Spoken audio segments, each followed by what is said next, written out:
Hello, good people out there on YouTube. It's Todd Shannon, data scientist, social commentator, getter of buckets. And one more round of applause for all you beautiful people out there. Just today, I hit an important milestone of 500 subscribers, more of a psychological milestone. It doesn't really do anything specifically, but it was a target and a goal that I have. And I got to be honest, I did not expect to get here that quick. So I'm kind of shocked, but shout out to you and all of you who have shown love, who've liked my material, who shared it, and who subscribed. Thank you. Thank you. I sincerely appreciate it. But what are we talking about today? As a matter of fact, what are we going to be talking about here over the next, several days at least? We're going to be talking about the culture war. Or the culture wars. I don't know. How many are there? Is it plural? I have no idea. But we're going to talk about the culture war. What even is that? Good question. The culture war is something we talk about a lot. And here on this channel, I don't like to talk about things that are not properly defined. I don't like to just say stuff without knowing what the heck I'm talking about. And I want you to know what you are talking about when you talk about the culture war. So I want to define it. We're going to define it in an informal way. We're not going to get all super scientific and, psychoanalysis and all that stuff. We're going to just use some very down-to-earth basic terminology and things that are quite illustrative. Culture war. First of all, in order to define the culture war, we have to define the culture. And I'd like to invoke an analogy, a word picture, if you will. If you've ever seen a scientist or someone doing some sort of experiment, they use these little petri dishes, right? And oftentimes they take these petri dishes and they're observing some sort of bacteria. Or they might have to grow the bacteria inside this little petri dish. And inside that petri dish, where they grow the bacteria, it's often moist and the conditions are certain or a certain way and just right to produce the growth of the bacteria that they want to examine. And that little petri dish is called a culture. Effectively, it's an enclosed environment that promotes the growth of certain things and inhibits the growth of other things. That's the simplest way I can describe what a culture is. It's an environment that promotes the growth of some things and prohibits the growth of other things. So when we talk about the culture wars, what we are really talking about is who gets to control that environment. Who gets to set the tone for what is promoted and therefore what grows? And who gets to set the tone of things that are inhibited and therefore are driven away? This, of course, is no small function of our society. The culture is literally the thing that produces and shapes human beings at the aggregate level. Other than your personal DNA, your personal attributes, and your personal capabilities, your culture, the culture you grow up in, is the most important thing that shapes you. So it is a big deal. And it's no wonder that people get really passionate and angry about it whenever someone tries to shift the culture in a way that they do not approve of. Ultimately, culture is about values. It's about the thing that we value the most. And we're going to talk about how we get to prevail in the culture wars. But today we're just focusing on the culture itself. Now, I'll tell you something interesting. I want to read to you something from the Bible that I think is pretty important. And I read this in the Bible, and I had no idea that it was so important to this topic of the culture wars, and it's in Ephesians chapter 2. Let's read it together. Ephesians chapter 2 says, "Therefore remember that formerly you who are Gentiles in the flesh and called uncircumcised by the so-called circumcision, remember that at that time you were separate from Christ, alienated from the commonwealth of Israel, and strangers to the covenants of the promise, without hope and without God in the world. But now in Christ Jesus, you who once were afar off have been brought near through the blood of Christ.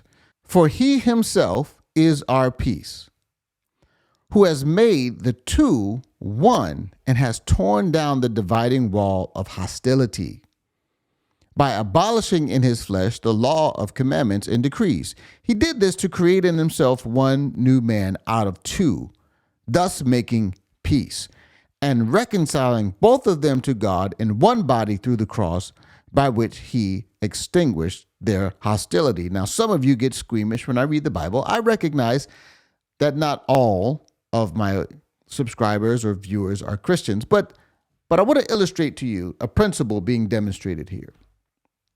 What this passage is describing is the Jew and the Gentile, right?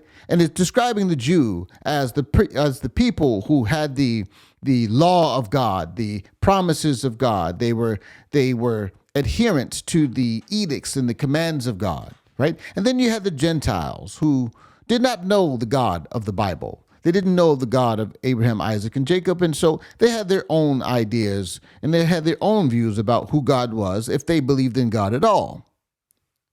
And you see, because there were such different values and different views of the world, there was naturally and inevitably hostility between the two groups. But what this is saying is that through Jesus, he takes the two groups where there was naturally hostility, where there was conflict, and where there was friction, and he makes out of those two one people, so making peace. Specifically, it says that Jesus is their peace, for he himself is our peace. He is the peacemaker. He is the one that brings the two groups together to form a cohesive unit.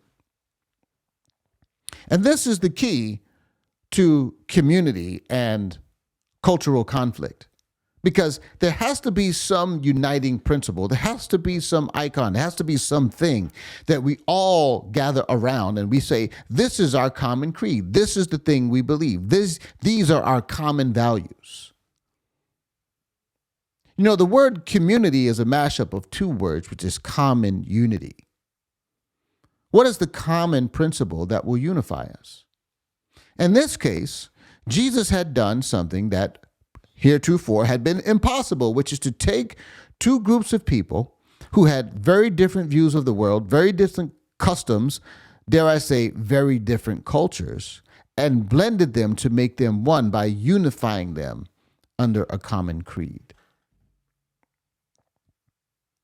This is the key to understanding unity, but it's also the key to understanding the conflict. You see, that conflict was unavoidable because they valued different things. And so really, the culture war is the result of two groups of people cohabitating, living in the same place, but they don't value the same things. Now, in the beginning of the United States, in the United States founding, this was supposed to be the function of the Constitution. Many of the writings and the kind of the thoughts of the founding fathers were written for our reading and for our learning so that we could say, this is what it means to be American. This is what it means for us to have a common unity or a community. And in that common unity was the assumption of freedom and, secondly, religious adherence. It's something that John Adams said, where he said, our nation was built, or our Constitution is for a moral and religious people, and it is solely inadequate for the government of any other. Effectively, he was saying that without religious adherence, without faith in God, our Constitution doesn't work. Now, I'm talking about the United States, and I don't want to leave out my international subscribers and you people watching. I got several people that made me a comment and said, hey, greetings from Sweden, greetings from the UK. So air horns for all of my international subscribers and watchers. But listen, this principle is not only true about the United States, but it's true of any nation. It's true of any community, right? If there is to be freedom, there must be self-governance. And if there is to be self-governance, there still must be some common unity by which people self-govern. Early founders of the United States believed that unifying principle, or that icon, that ethos, would come from God himself. And so John Adams said, our Constitution is for moral and religious people. It doesn't work for irreligious people. But you see, this is where the conflict and the rub comes in. Because just like we saw with the Jews and the Gentiles, you had this one group of people who believed in God and believed that the way to live is by the word of God. And you had another group of people who didn't believe in God, or at least didn't believe in their God. And so therefore they had very different values and a very different way to view the world. As long as we don't have a common unity, we will have culture wars. And that's just the bottom line. But I want to tell you a story about when I was in college. I had a professor that would give us these tests. It would say it'd be like a 5-question test. And so the answer to the first question on the test would be the input for the second question on the test. And then the answer to the second question would be the input or the starting point for the third question. And what that effectively means is that if you got the first question wrong, you got them all wrong. Well, our professor, realizing that would be catastrophic if you just made a mistake on the first one and you get the whole thing wrong, he was benevolent. He said, you know what? Here's what I'll do. If you show your work, I'll check your input. If it's wrong, but you would have gotten the right answer if you had the right input, I'll give you credit. And so he'd put a little check beside that question, but he'd have a little special notation.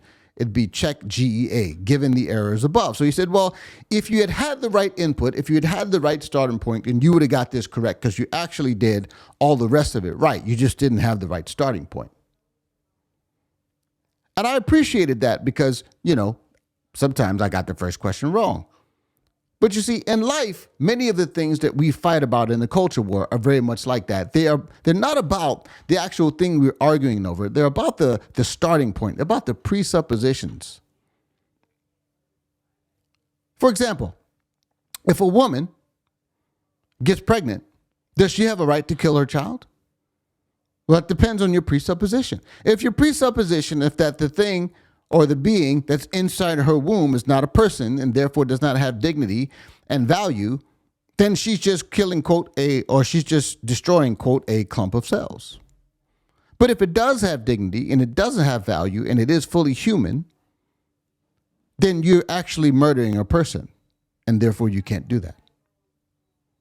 It doesn't make any sense for us to argue about a woman's right to choose and a woman's right over her own body, because that's a given. That's not the question, though. The presupposition and the real question is, who gets to determine whether or not that baby has value? Is a marriage between 2 men and 2 women, is that the same thing as a marriage between a man and a woman? Well, that depends. That depends. It depends on your starting point. It depends on whether or not there's no difference between men and women. If men and women are functionally interchangeable, then yeah, I guess the 2 men, 2 women, same thing as a man and a woman. It's the same. But if it's not, then of course 2 men and 2 women getting married are not the same, because men and women are fundamentally different. And the question is, who gets to determine whether they are fundamentally different? Who is God and how should we interact with him? Who is God?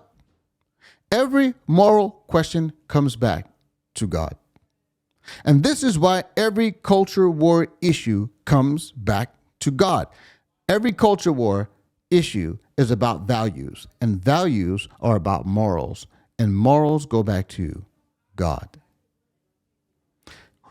On this series, we're going to determine and we're going to talk about how do we know that certain moral systems and moral ideas are correct. And the culture war takes place on 3 levels. It takes place at the family level.